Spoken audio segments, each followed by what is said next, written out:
orang masuk ke warung tanpa ada akad babibu gitu ya, dia langsung minta makanan atau dia langsung makan kemudian dibayar di akhir. Nah, bagaimana ini hukumnya? Jadi makan duluan, bayar terakhir, tidak ada akad sebelumnya. Nah, teman sekalian, kita dalam fikih itu ada istilah bai'ul mu'athah. Jadi bai' itu, akad jual beli itu sesungguhnya ada rukun-rukunnya. Yang pertama harus ada muta'akidin, penjual, bae', mushtari, pembeli. Kemudian harus ada sihot.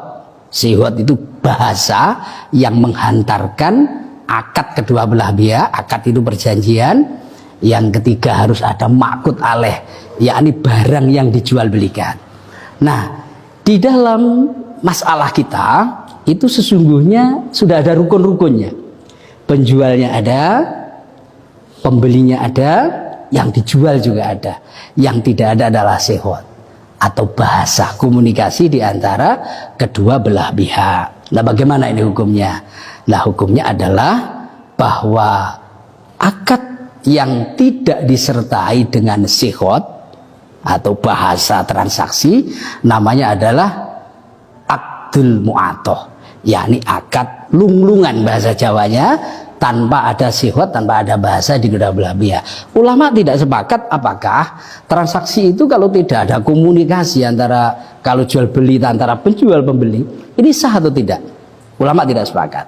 Sebagian ulama mengatakan tidak sah, tapi sebagian ulama yang lain, dan ini qaul sangat kuat, ini hukumnya adalah sah.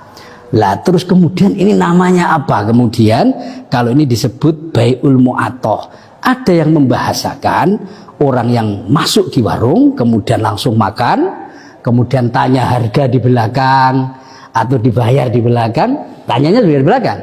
Ini disebut sesungguhnya bukan akad menurut sebagian ulama, tapi ini adalah dhamanul mutlafat. Dhamanul mutlafat adalah orang yang bertanggung jawab karena telah menghilangkan, merusakkan barang orang lain. Jadi seakan-akan orang masuk ke warung itu tanpa babibu, ya, dia makan apa, jajan apa, ini kan namanya dirusak ini. Lah kemudian dia bertanggung jawab di akhirnya, namanya dhamanul mutlafat, orang yang bertanggung jawab karena telah merusakkan harta orang lain. Bagaimana ini hukumnya?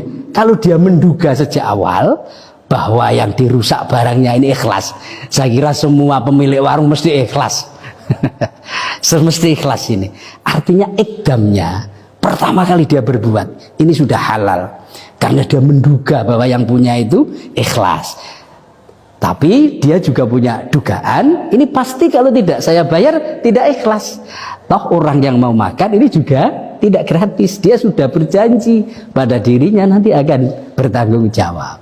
Lah oleh sebab itu apa yang terjadi di pondok-pondok pesantren, di semua warung-warung, apalagi sudah tertera itu harganya, maka ini menjadi tindakan yang halalan thayyiban. Yang ke warung juga tindakannya halal, yang mempunyai warung juga tindakannya halal, hasil yang diperoleh ini juga halal. Karena apa? B itu adalah antarodin, itu kata kuncinya. Karena orang bertransaksi itu yang penting adalah bagaimana kedua belah pihak ini ada ridho.